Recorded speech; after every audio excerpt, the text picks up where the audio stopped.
Hello everyone and welcome back to the channel. Today we're going to talk about one of my favorite strategic topics, the Uncastled King.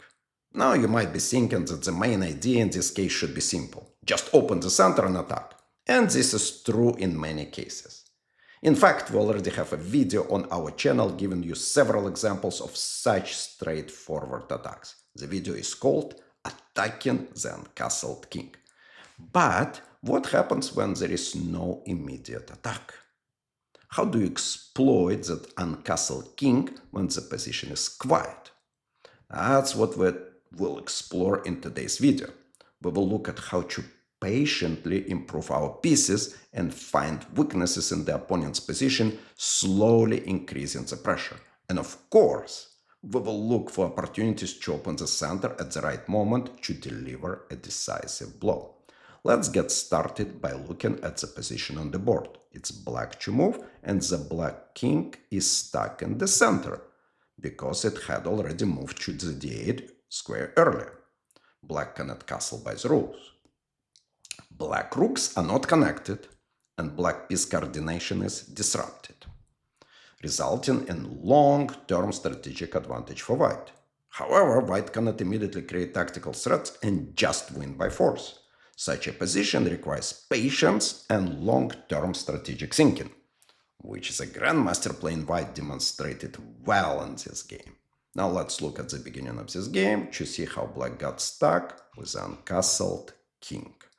Playing white is Brazilian grandmaster Giovanni Vescovi. Playing black is the grandmaster from Uruguay, Andres Rodriguez. The opening was the Scotch game.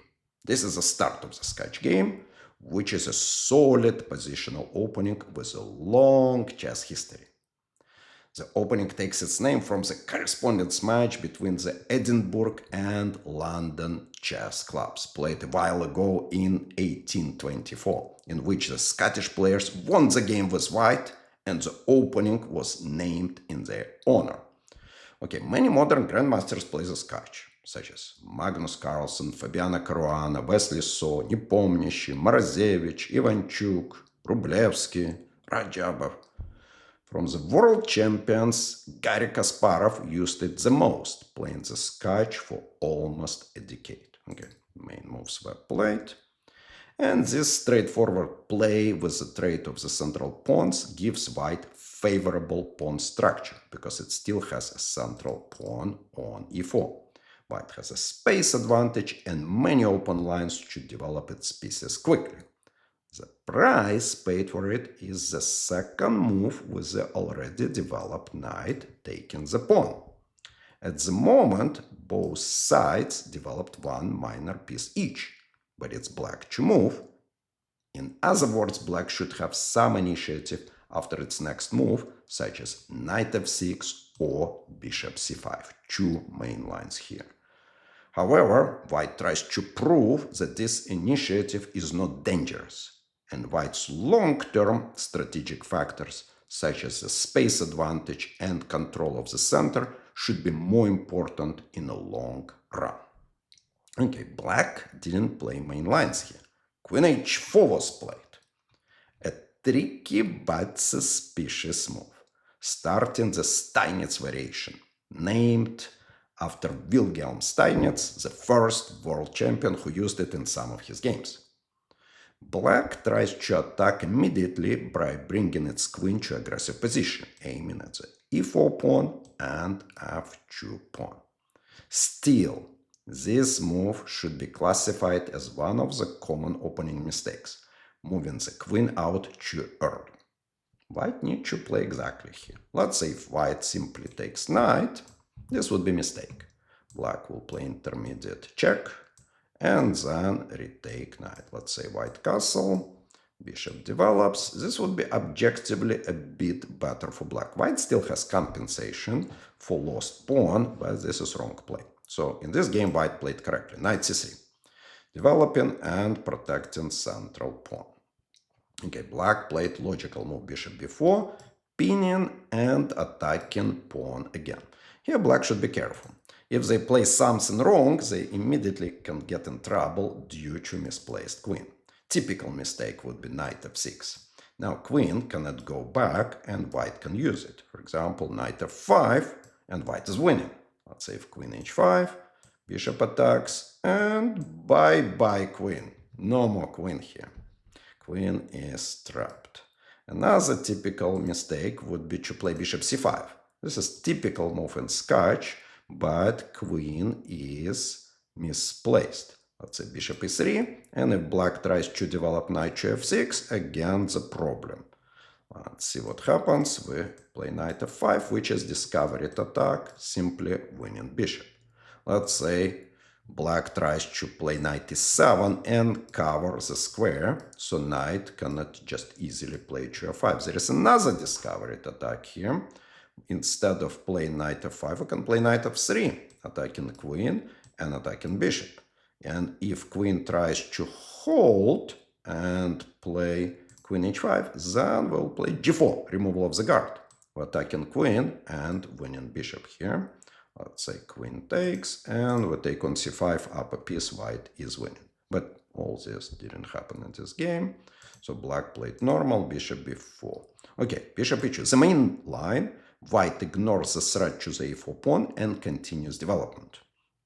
Queen takes e4, black grabs the central pawn. What else? This is the most logical move. And knight b5, the key move of the line. White attacks the c7 weakness. It looks like the threat is easy to stop, but it's not. Let's see how black can defend. If black plays queen e5, try to protect pawn, white can win tactically with f4, removal of the guard, attacking queen, and fork happens. Let's say queen moves, we fork, king moves, we take. This will not help, because after bishop d2, white would be winning. Okay, what else? Let's say bishop a5. Bad move. Bishop is overloaded, trying to do too much. Protect c7 and still pin knight, so knight cannot take queen. So white can exploit it by just forking. Now poor bishop is, what I'm doing here? So if I take, then queen is lost. Okay, this would be bad. Okay, what else can be done? Moving king immediately, then white achieves the strategic goal. King already moved, white can simply castle, and if trade happens, knight takes. This would be long-term pressure for white against black's uncastled king. Even better than happened in the game, because here white will keep pawn structure intact on queen side. Okay, but what happened here? Bishop takes c3. Now, intermediate check, white takes with pawn, not knight, to keep attack going. Still, black cannot protect, they move king, because the same, if queen e5, we play f4, removal of the guard, and we take on c7. So, king d8 was played, castle, and this is the position that I showed you in the beginning of the video. Now we have an interesting strategic situation. The black king is clearly misplaced on d8. But white cannot create an immediate attack against the uncastled king. What to do then? White should simply try to bring its pieces to good squares, creating a long-term pressure. For a sacrificed pawn, white has an initiative due to the lead in development, the better placed king, and the bishop pair. For black, it's not easy to play here because its rooks are not connected and its piece coordination is disrupted. Okay, black played knight f6. Logical move. The alternative would be to play a6, try to push knight back. Knight goes to the middle, but it still doesn't change much.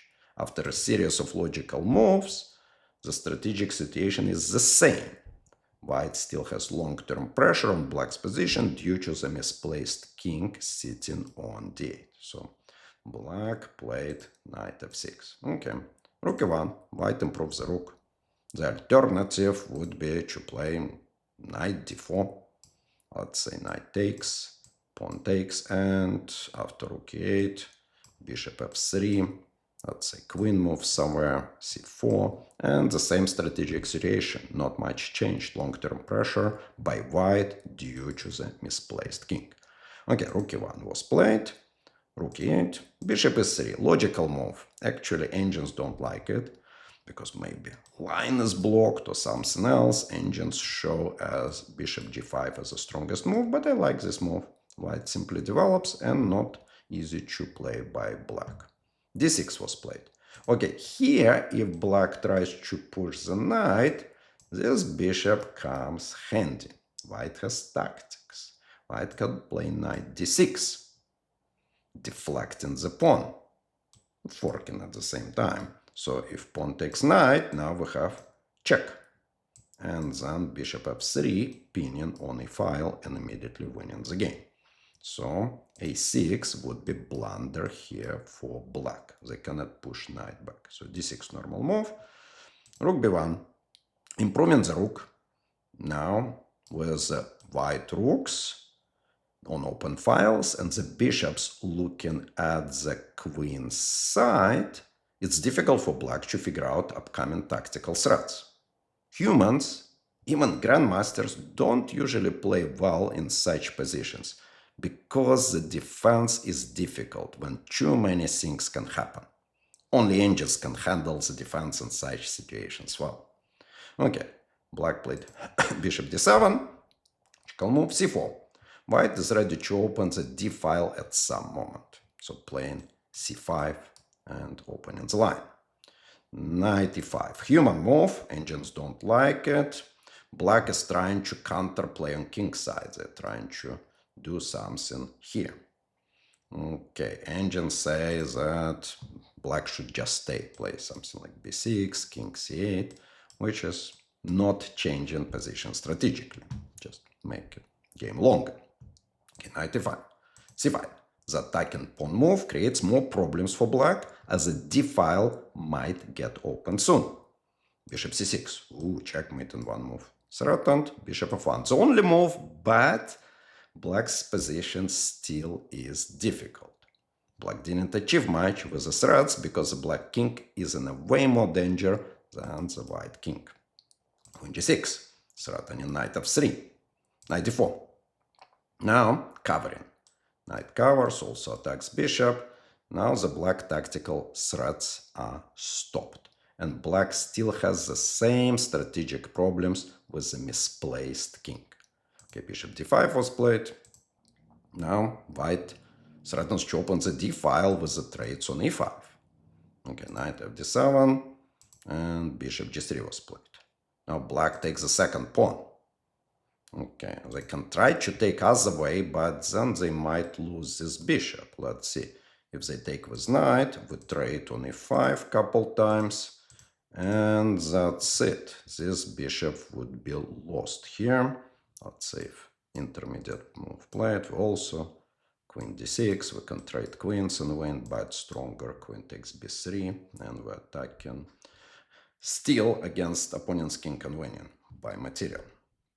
Okay, but it was taken this way. Knight moved. Bishop e4, queen d2. Black has 2 pawns up, but position is lost because the king is still stuck in the middle and the rooks are not connected. Like in the coordination among its pieces, black is not able to stop the threats coming. Okay, f5 was played. Let's see what else can be done. Let's say take. Attack, bishop moves somewhere. Let's create some threats. And then what? Oh, we can take here. Then take on e5. Now checkmate threatened. Queen probably moves back. And yeah, this is not holding. King c8. And we can just move bishop back and threaten knight d6. Something like this, approximate line. Okay, queen d2 was played, f5, pushing the bishop back, try to play intermediate move, pawn is taken, and black takes pawn on c2, opening more lines. So, but threats are coming from all sides, it's difficult for black to defend, king still there, and white has too many pieces in attack. See, all this is playing against black. Whole army. Okay, a6 was played, knight a3, attacking bishop. Now other rook coming, and poor king under big pressure. d4 trying to hold the outpost on d3, but white has too many pieces in the attack. White takes on c4, bishop takes, some check happened, queen a5, bishop e6, one of possible ways to finish the game. Engine shows that rook takes d7 wins here as well. Because let's show you some lines. Rook takes, let's say knight takes, and then we start chasing this king. Take, queen f7, king moves, and bishops, and queen finishing the game. Let's say king eats, and we chase, king moves, we chase again, and finally the chase is over with checkmate. Approximate line here, but bishop e6 was played. Black gave away queen and resigned. Let's see what would happen if they take this bishop. Then white has checkmate in attack. Check, rook blocks, now bishop comes, and rook would be lost because king is under check. So nothing can be done here. g5 just delays, king c8, and we take. Excellent attack by white. Let's go to the next example. This is the game number 8 of the 2021 World Championship match between Magnus Carlsen and Jan Nepomniachtchi. In this battle, Carlsen plays strategically well against an Uncastled king when there is no immediate attack. Let's look at the start of the game. Carlsen plays white, Nepomniachtchi plays black. The start of the Petrov's defense, a very popular opening on the elite level. Nepomniachtchi is one of the experts in the Petrov. Many world champions played this opening repeatedly for black. For example, Anatoly Karpov, Vladimir Kramnik, Vishy Anand. Current names of the Petrov's experts are Caruana, So, Giri, Erigassi, Firouzja, Aronyan. This opening might sometimes lead to equal drawish positions, but it also has numerous sharp and forcing variations resulting in a fighting play. d4, Magnus Carlsen plays. This is the third option. Most popular, knight takes e5. Second option is knight c3. Quite often switching to 4 knights. Okay, after knight takes e5, d6 usually played. And here after take, white plays either knight c3 or d4. Both are quite popular. After knight c3, trade of knights happens, and usually white castles long side, black castles quite often short side, and we have complex strategic battles with pawn storms, control of the center, and things like this. If instead of knight c3, d4 played here, then usually d5 played, then bishops developed, castle happened, and this is very popular position with numerous options for white and black. This was played in many, many games. Okay, but Carlsen goes for d4. Here main theoretical move knight takes e4, which was played. Other option is not as popular because if e takes d4, white gets some initiative with e5 move. Let's say we push the knight, main line would be like this, 5 and passant here, and something like this leads to small advantage for white. Not as popular. So Nepomniachtchi is expert here, plays main move, and main theoretical move by Carlsen. Other options were to take on e5 with knight or pawn. d5, the main line. Going back with the knight is a bad idea, but black has an extra option here with interesting move, knight c6. Okay, let's see what happens if knight goes back. This is just losing position because knight is attacked, white has huge lead in development. Even worse would be to go to d6. Here knight is simply trapped. Okay, but interesting enough, knight c6 might be played. The idea is that if white takes knight, then it would be central fork here and equality for black. But usually if knight c6 played, white plays castle, and then after d5, d takes e5, white has some advantage. Okay, but let's go back. d5 was played. Main theoretical move, knight takes e5. Other option was to take with the pawn on e5. knight d7, the main line. Symmetric move bishop d6 also played. Here, main option for white would be just to castle, undermine the pawn, and play knight c3 with a slight edge for white. But again, Pomnish is expert, plays main theoretical move, and trade happens. Alternative would be to play knight c3 or castle, another theoretical line. There is interesting move, knight takes f7, but it's just draw. So if white sacrifices knight, it would be a repetition of the moves. This would be the best play for both sides, repeating the moves here. So it's not popular because repetition of the moves and draw is theoretically good for black. Okay, but it was played knight takes d7, main move, bishop takes d7, main move, and knight d2. A rare option. White plays a move that is considered to be completely harmless. Carlsen had the 1-point lead at this moment in the World Championship match. It might be that this unambitious move was played with an idea to get simple equal position and uncomplicated draw to save some strengths for next games, to have some rest during the match. Nevertheless, the move worked out well and Carlsen was able to win the game. The main line is castle, and after bishop d6, numerous options here. For example, c4 might be played, queen h5 might be played, knight c3 might be played, and many other theoretical lines. Okay, but let's concentrate on this move. Knight d2. Okay, black trades, and this seems like simple position. Bishop d6. A good looking but inaccurate move. That is the start of the trouble for black. The better option was to check on e7, which engine shows as the main option, and Nepomniachtchi mentioned it after game. He says that he knew this move and he knew that this is equal position. So for some reason he didn't play it. Let's see what happens here. Queen e2, we just trade. King takes, this would be equal position. Bishop also could take, still equal. And after queen e7, if bishop blocks, and check, and again trade of queens. And here, let's say king takes, equal position. Notice that taking on b2 would be probably bad idea for black, going for this pawn without development. This is risky. Let's say queen b4, queen e2, white has a lead in development, way better position. But basically, at this moment, if black plays queen e7, it's pretty much equal. And Nepomniachtchi knew it. He played bishop d6 for some reason. Okay, castle. Now black has some problems. In case of castle, white will jump with the queen to h5, forcing black to play the pawn f5 weakening move on the king side.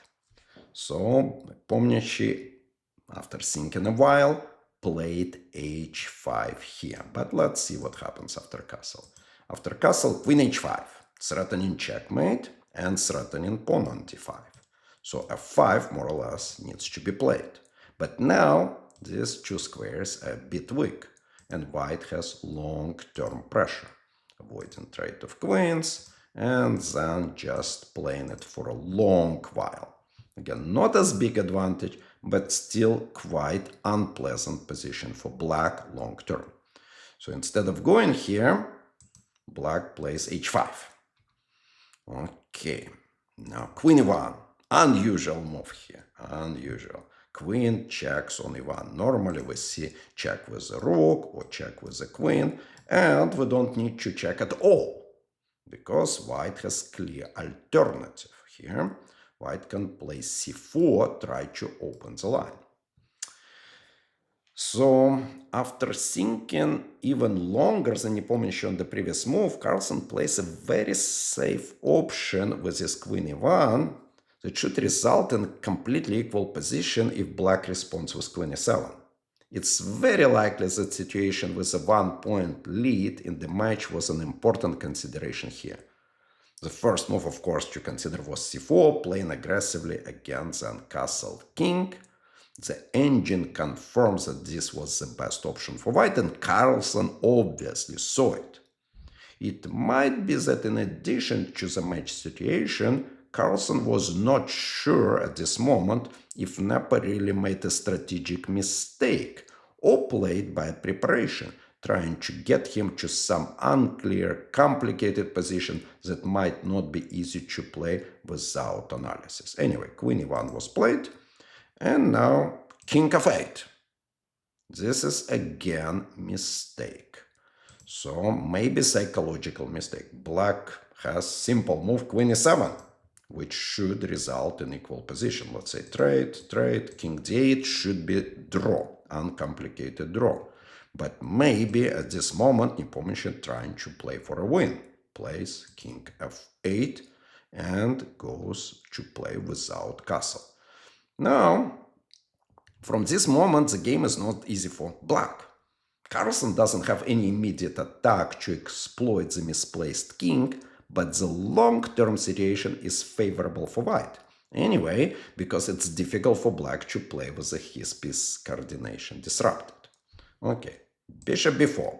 This is a good trade for White. And it shows why Carlsen on previous move played Queen e1 check, not Queen e2 check. Now Queen supports the bishop. Why this trade is good for White? Because the remaining d3 bishop will be more active than the remaining d7 bishop. Also, Black rooks are not connected, with the h8 rook being out of play at the moment. Even if it can try to get to the game later through h6, still it might leave h5 pawn weak. So White has small advantage here. Okay, Queen e7. And now trade of bishops, not trade of queens. No more draw here. Obviously, Carlsen can easily fix the draw by trading queens, but he's playing for a win because Black king is misplaced on f8. Bishop takes d6, queen takes d6, queen d2, and White has small pressure. Rook e8. Rook e1. Okay, another logical trade offered by Carlsen. The remaining pieces would be slightly better placed for White if this trade of rooks happens. Okay, rook h6. Nepomniachtchi tries to get the h8 rook to the game with the 6 rank. He's trying to get to e6 and equalize. Carlsen responds by putting the pressure on h5 weakness. Now you cannot move rook because pawn will be hanging. After, let's say, if rook moves, White will just trade the rooks and pick up the pawn on h5. So it's not working. c6. Okay. Making center stronger. Trade of rooks happens.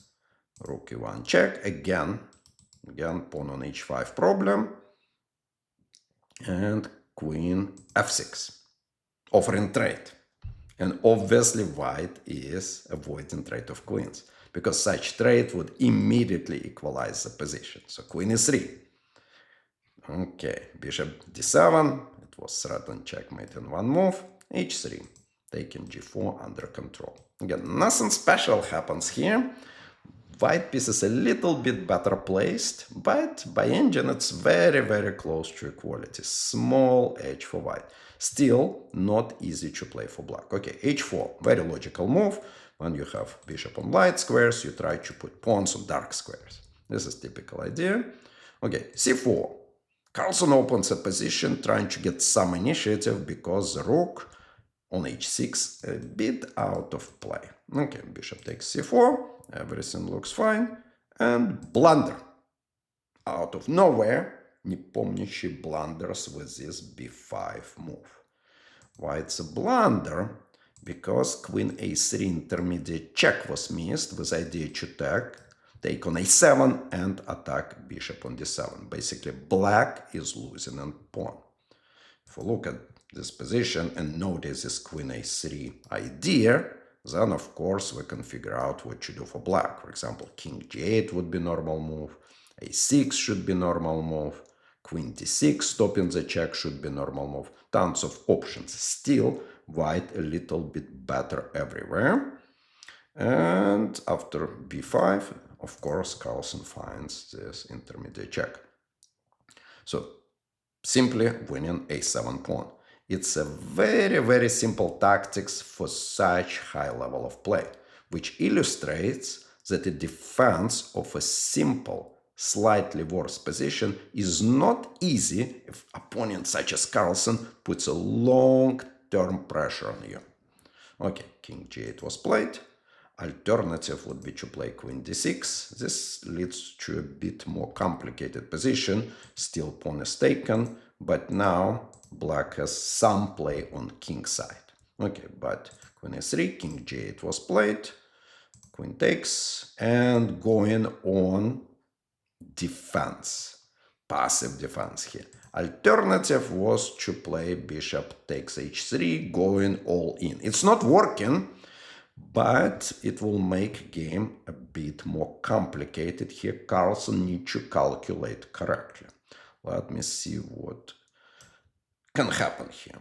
After bishop takes h3, for example, if white plays queen takes f7 and trades, this endgame might not be easy to win. For white, it's upper pawn, but rook endgames, upper pawn, quite often draw. So after bishop takes h3, white can improve with check first, king h7, and now take pawn. But take which way? Bishop takes or queen takes? Turns out the correct take is queen. After queen takes, bishop takes f7, big advantage for white in this endgame, but it's possible to make mistake here. Bishop takes f7. Looks good. Looks like white is just winning. Checkmate is threatened, by the way. So white threatens to give away rook, check, and then checkmate. Let's say pawn moves. We can do something like this. Decoy, check, and checkmate is coming to g8. This is a threat. Okay, but rook g6 happens here. This is a move by engine, and suddenly position is equal. So now let's see what is the main line here by engine. So given away rook, so check, and then queen h8, and something like this results in equal endgame. So it was possible to blunder if this line happened, but maybe not, we don't know. The point is that it was choice to go all in and risk to lose quickly, or go for passive defense. So Nepomniachtchi goes for passive defense. Now bishop moved, rook d6 was played, and then rook protects pawn and starts targeting pawn on h4. Okay, now bishop e6. Now everything traded, and this is queen endgame. Unfortunately, it's lost for black because he cannot create any counterplay. No passed pawns, then the only idea for black is perpetual check. And Carlsen is very careful with preventing this perpetual check. Let's see how it was played. Queen a5, queen takes. So check here, king moves. Now perpetual check almost coming, but not. Check here, intermediate move, taking pawn, and queen e4. Now the white queen controls the e1 square. So there is no perpetual check here. The passed pawns decide the game. Okay, king g8 was played, b3, another trade of pawns, fork, taken pawn on b5, queen f2, again perpetual check potentially happening here. So queen e5, the g3 square and e1 square are controlled, f4 as well, so no perpetual check. So queen b2, queen e4 check, king g8, and already could take pawn on h4, but queen d3 just placing queen behind passed pawn, queen f2, queen c3, again controlling the square where perpetual check can come. Carlsen is very good at such positions. He is not missing these tactical chances with perpetual check. And black tried a little bit more. So here check, and at some moment it was resignation. So g5, g4 the only possible play because white simply pushing pawn forward. So d5 was played, g4, take, h3, queen f3. At this moment Nepomniachtchi resigned because too many extra pawns for white. Black still can play, but Carlsen would win this game at the end. Okay, let's go to our next example. In this game, American grandmaster Gata Kamsky demonstrates how to play against the Uncastled king in a situation where there is no immediate attack. Kamsky is a five-time US champion who was ranked number 4 in the world at the top of his career. Kamsky's opponent is chess grandmaster Salem, who competed many times in the FIDE World Cup. Opening here, Sicilian defense. Okay, we have open Sicilian on the board, common moves, and this is the start of the Najdorf variation of the Sicilian defense, named after Argentinian chess grandmaster Miguel Najdorf, who was one of the leading world chess players in the 1940s and the 1950s. The Najdorf variation is currently popular at the elite grandmaster level. The last black's move takes under control b5, prepares e5, and here bishop still controls g4, stopping white's attack with g4 that quite often happens in this type of position. Okay, a4 played by Kamsky. This is a rare move. It's number 9 by popularity in this position, to be exact. However, Kamsky likes to play this line. In current grandmaster practice, numerous moves are played in this position. So there are so many options here. If you look at database, it would be probably 10 or more options. Let's look. f3 played, f4 played, bishop e3, bishop g5, bishop can go to e2, bishop c4, source in attack. h3 move can be played, rook g1 with idea of g4, g3, and of course this move a4. Tons of options, meaning that so far nobody knows the best setup for white in the Najdorf variation. Otherwise, not so many lines would be played, everybody would play about the same lines.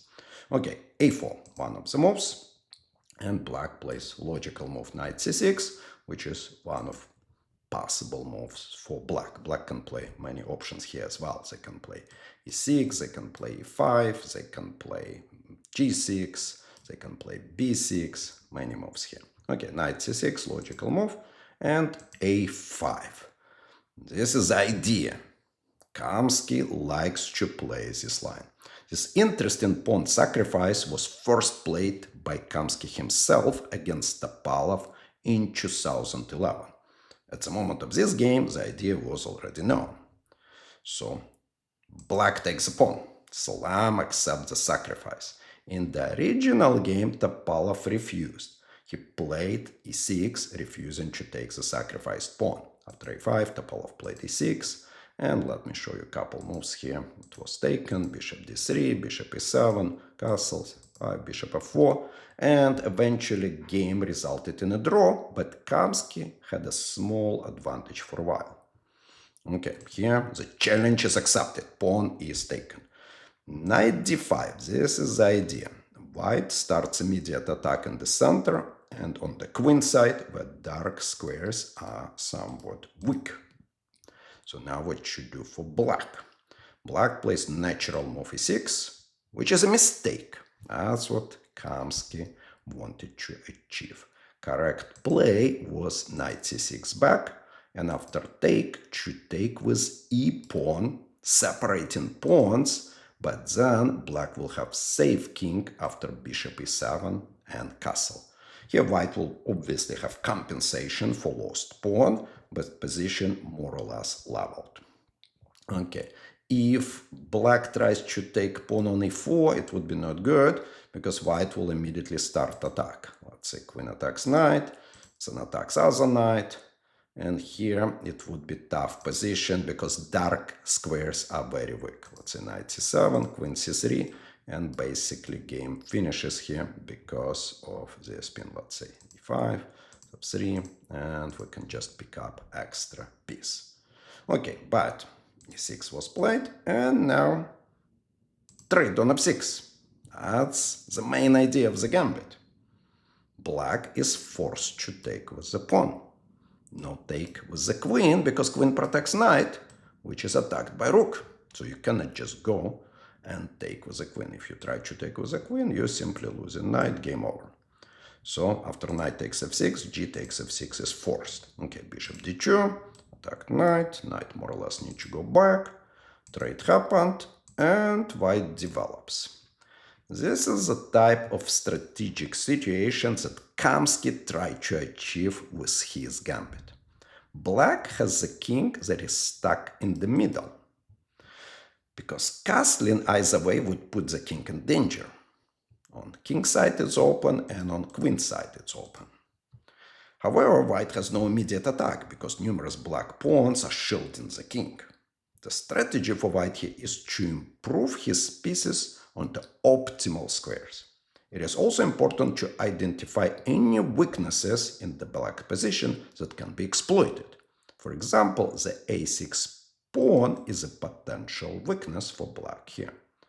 h5, very logical move for black, otherwise white will bring queen to h5, increasing advantage. So typical move here was played, castle d5. Okay, here white has numerous options. They can play queen e2, they can play queen f3, rook e1. Engine actually likes c4, but Kamsky played bishop f5. One of the options. It doesn't change much. So queen d6, bishop c3. Provocation. Attacking pawn and provoking black to play d4. So Kamsky likely thinks that such push of the pawn forward is not good for black because more squares will become available for white, such as c4 square. Bishop e7 was played, protecting the pawn. Actually, engine is playing d4 here. So after bishop d2, engine plays here h3, c5, c3, rook b8, and something like this, still with advantage for white, approximate engine line.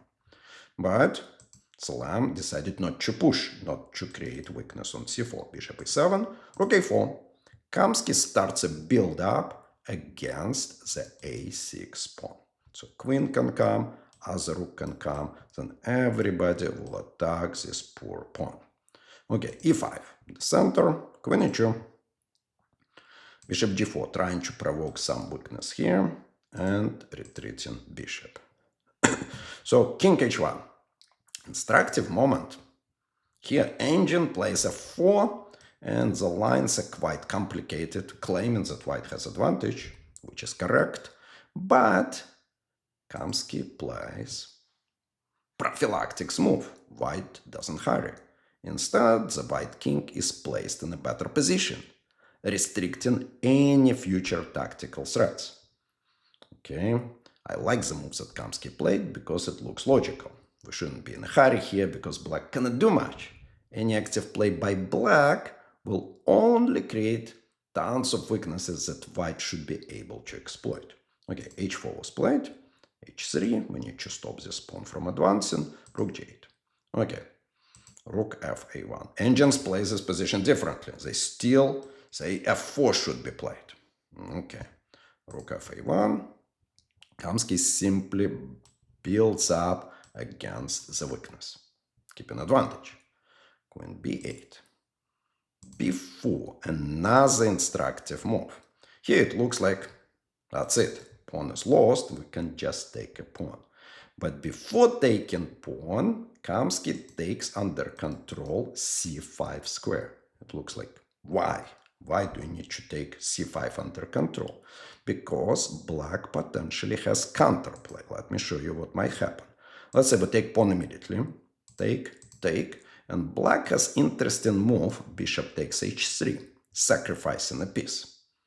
So white takes and queen c8, creating threat. Then queen h2, protecting. Then bishop comes, that's why we need to keep c5 under control. Now bishop and rook are connecting on g1, let's say rook a1, stopping the threat. Then rook g3, creating another threat, and here, according to engine, the best move is bishop f1.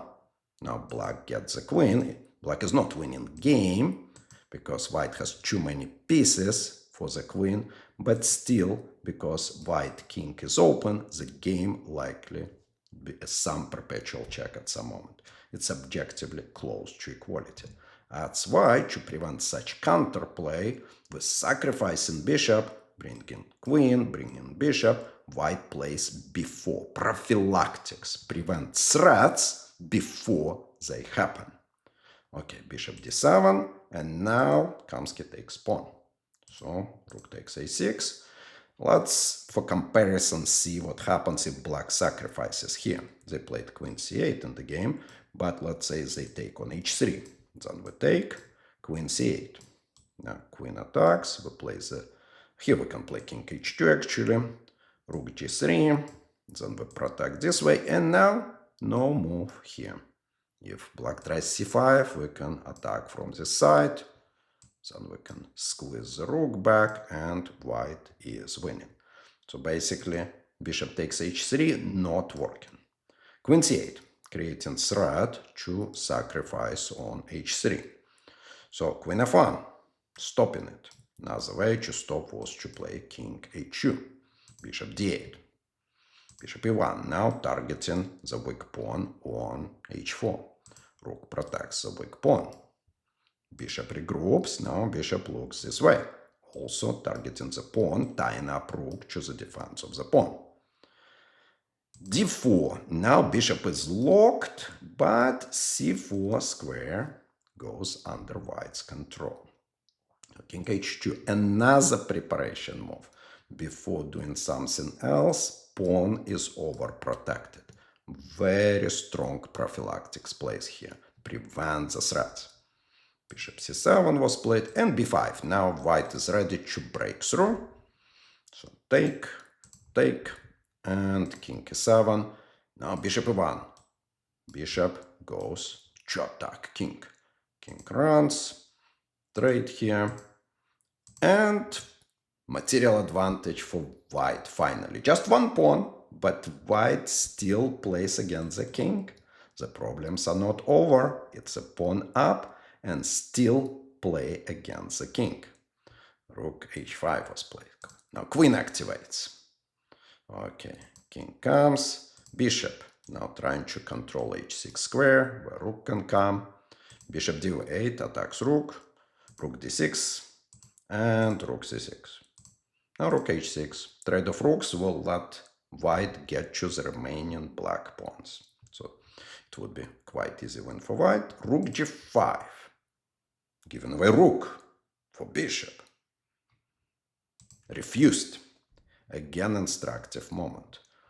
So white can take, exchange, but it activates black bishop. Then white needs to calculate exactly if it's dangerous or not. Engines actually happily grab the material and stop the threats. But the move by Kamsky is just easier. White should do it if you offer a trade of queens. So now queen e8 and rook takes h4. Another pawn is taken 2 pawns up. Rook g6. Trying to do some discovery attack here. Oh, by the way, other discovery attack is not working. So if take, and take this rook, black didn't get pawn back because of this fork. And then it would be down a lot of points here. So rook g6, but again, it's not working because white has rook g4 move. Trade happens, and it's 2 pawns up, and still play against the black king. King g8, g5. Black decided that it was enough for today. Cannot do anything. All threats are stopped and resigned at this moment. Great strategic achievement by Gata Kamsky. Okay, we're done with our examples of the long-term play against the Uncastled king. Today, the key takeaway is that when your opponent's king is stuck in the middle without immediate attack, you should focus on getting your pieces onto optimal squares, putting your opponent under long time pressure. In addition, you should look for any weaknesses in the opponent's position, trying to exploit them, like Kamsky did with his a6 pawn in the last game. Now it's your turn. Try to apply the strategic ideas in your own games when you're playing in situations when the opponent's king is stuck in the center, but there is no immediate attack. Please let me know in the comments how it goes. If you find this video helpful, please give it a thumbs up and consider subscribing for more chess tips and lessons. Thanks for watching, and I will see you all in the next video.